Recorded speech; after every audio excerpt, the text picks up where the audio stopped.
Hey everyone, it's Julian. You're never too old for bedtime stories, so tonight we're going to be reading Chapter 16 of The Lion, the Witch, and the Wardrobe by C.S. Lewis. If you recall, in our last chapter, Aslan had come back to life and had just jumped over the wall of the witch's castle with Susan and Lucy. This chapter is called What Happened About the Statues. "What an extraordinary place!" cried Lucy. "All those stone animals, and people too.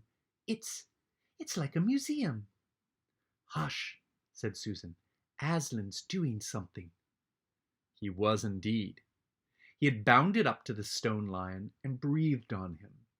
Then, without waiting a moment, he whisked round, almost as if he had been a cat chasing its tail, and breathed also on the stone dwarf, which, as you remember, was standing a few feet from the lion with his back to it. Then he pounced on a tall stone dryad which stood beyond the dwarf, turned rapidly aside to deal with a stone rabbit on his right, and rushed on to two centaurs. But at the moment, Lucy said, "Oh, Susan, look! Look at the lion!" "I expect you've seen someone put a lighted match to a bit of newspaper, which is propped up in the grate against an unlit fire. And for a second nothing seems to happen. And then you notice a tiny streak of flame creeping along the edge of the newspaper. It was like that now. For a second after Aslan had breathed upon him, the stone lion looked just the same. Then a tiny streak of gold began to run along its white marble back. Then it spread. Then the color seemed to lick all over him as the flame licks all over a bit of paper.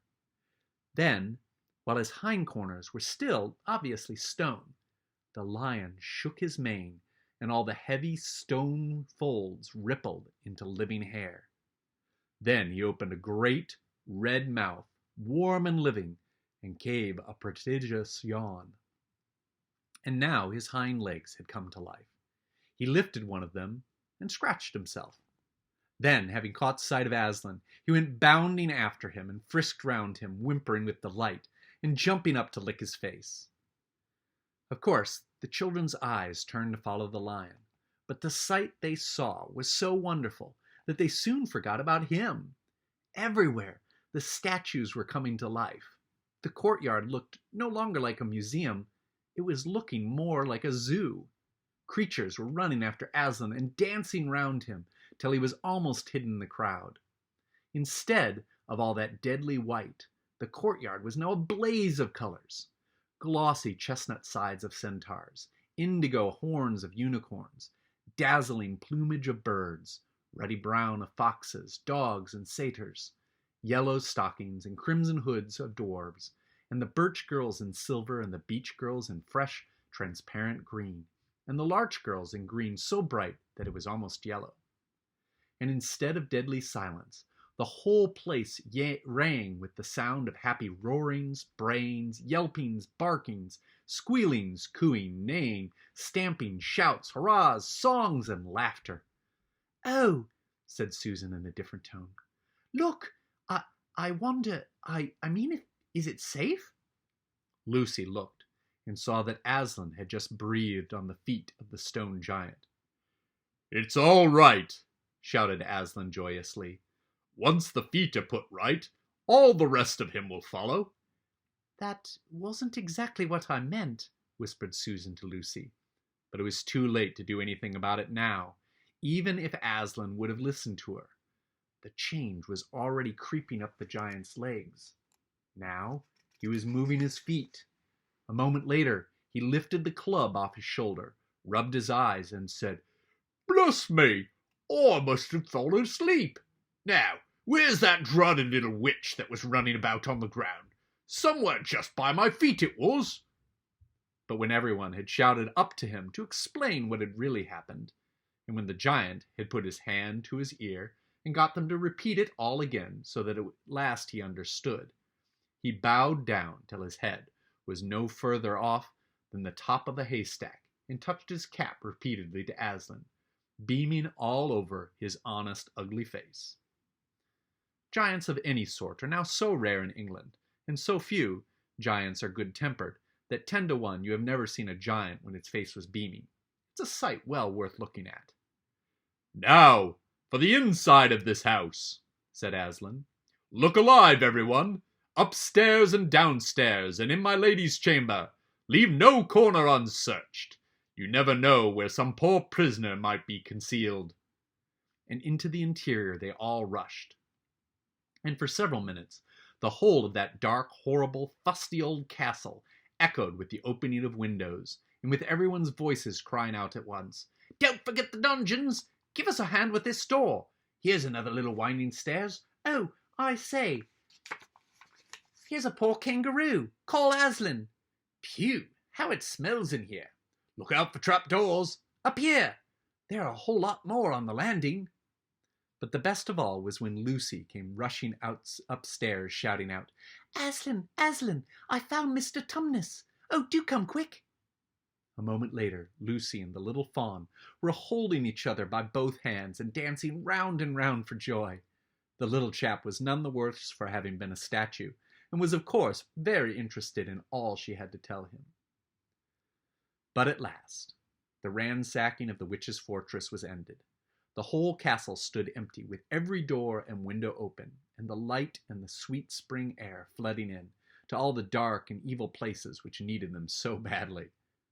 The whole crowd of liberated statues surged back into the courtyard, and it was then that someone, Tumnus, I think, first said, "But how are we going to get out?" For Aslan had got in by a jump, and the gates were still locked. "That'll be all right," said Aslan, and then, rising on his hind legs, he bawled up to the giant. "Hi, you up there!" he roared. "What's your name?" "Giant Rumblebuffin, if it please your honour," said the giant, once more touching his cap. "Well then, Giant Rumblebuffin," said Aslan, "just let us out of this, will you?" "Certainly, your honour. It'll be a pleasure," said Giant Rumblebuffin. "Stand well away from the gates, all you little uns." Then he strode to the gate himself, and bang, bang, bang went the huge club. The gates creaked at the first blow, cracked at the second, and shivered at the third. Then he tackled the towers on each side of them, and after a few minutes of crashing and thudding, both the towers and a good bit of the wall on each side went thundering down in a mass of hopeless rubble. And when the dust cleared, it was odd, standing in that dry, grim, stony yard, to see through the gap all the grass and waving trees and sparkling streams of the forest, and the blue hills beyond that, and beyond them the sky. "Blowed if I ain't all in a muck of sweat," said the giant, puffing like the largest railway engine. "Comes of being out of condition, I suppose. Neither of you young ladies has such a thing as a pocket handkerchief about ye?" "Yes, I have," said Lucy, standing on tiptoes and holding her handkerchief up as far as she could reach.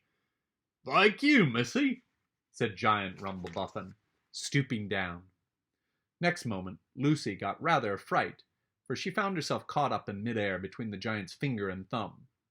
But just as she was getting near his face, he suddenly started, and then put her gently back on the ground, muttering, "Bless me, I picked up a little girl instead. I beg your pardon, missy. I thought you was the handkerchief." "No, no," said Lucy, laughing. "Here it is." This time he managed to get it, but was only about the same size to him as a saccharine tablet would be to you, so that when she saw him solemnly rubbing it to and fro across his great red face, she said, "I'm afraid it's not much use to you, Mr. Rumblebuffin." "Not at all, not at all," said the giant politely. "Never met a nicer handkerchief. So fine, so handy, so... I don't know how to describe it." "What a nice giant he is," said Lucy to Mr. Tumnus. "Oh, yes," replied the fawn. "All the Buffins always were. One of the most respected of all the giant families in Narnia. Not very clever, perhaps. I never knew a giant who was. But an old family, with traditions, you know. If he'd been the other sort, she'd never have turned him into stone." At this point, Aslan clapped his paws together and called for silence. "Our day's work is not over yet," he said. and if the witch is to finally be defeated before bedtime, we must find the battle at once. And join it, I hope, sir, added the largest of the centaurs. Of course, said Aslan. And now, those who can't keep up, that is, children, dwarves, small animals, must ride on the backs of those who can, that is, lions, centaurs, unicorns, horses, giants, and eagles. Those who are good with their noses must come in front with us lions, to smell out where the battle is. Look lively and sort yourself. And, with a great deal of bustle and cheering, they did. The most pleased of the lot was the other lion, who kept running about everywhere, pretending to be very busy, but really in order to say to everyone he met, "Did you hear what he said? Us lions! That means him and me! Us lions! That's what I like about Aslan. No side, no standoffishness. Us lions! That meant you and me! Him and me!" At least he went on saying this until Aslan had loaded it up with 3 dwarves, 1 dryad, 2 rabbits, and a hedgehog. That steadied him a bit. When they were all ready, it was a big sheepdog who actually helped Aslan most in getting them sorted into their proper order. They set out through the gap in the castle wall. At first, the lions and the dogs went nosing about in all directions. But then, suddenly, one great hound picked up the scent and gave a bay. There was no time lost after that. Soon, all the dogs and lions and wolves and other hunting animals were going at full speed with their noses to the ground, and all the others, streaked out for about half a mile behind them, were following as fast as they could. The noise was like an English fox hunt, only better, because every now and then, with the music of the hounds, was the mixed roar of other lion, and sometimes the far deeper and more awful roar of Aslan himself. Faster and faster they went, as the scent became easier and easier to follow. And then, just as they came to the last curve in a narrow, winding valley, Lucy heard above all these noises another noise, a different one, which gave her a queer feeling inside. It was the noise of shouts and shrieks and of the clashing of metal against metal. Then they came out of the narrow valley, and at once she saw the reason. There stood Peter and Edmund and all the rest of Aslan's army, fighting desperately against the crowd of horrible creatures whom she had seen last night, only now in daylight they looked even stranger and more evil and more deformed. There also seemed to be far more of them. Peter's army, which had their backs to her, looked terribly few, and there were statues dotted all over the battlefield, so apparently the witch had been using her wand. But she did not seem to be using it now. She was fighting with her stone knife. It was Peter she was fighting, both of them going at it so hard that Lucy could hardly make out what was happening. She only saw the stone knife and Peter's sword flashing so quickly that they looked like 3 knives and 3 swords. That pair were in the center. On each side the lions stretched out. Horrible things were happening wherever she looked. "Off my back, children," shouted Aslan, and they both tumbled off.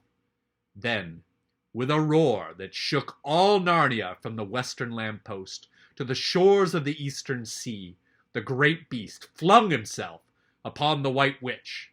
Lucy saw her face lifted towards him for 1 second with an expression of terror and amazement. The lion and the witch had rolled over together, but with the witch underneath, and at the same moment all the warlike creatures whom Aslan had led from the witch's house rushed madly upon the enemy lions. Dwarves with their battle axes, dogs with their teeth, the giant with his club and his feet, which also crushed dozens of the foe, unicorns with their horns, centaurs with swords and hooves, and Peter's tired army cheered, and the newcomers roared, and the enemy squealed and gibbered till the wood re-echoed with the din of that onset. We'll have to find out what happens next tomorrow night. Good night.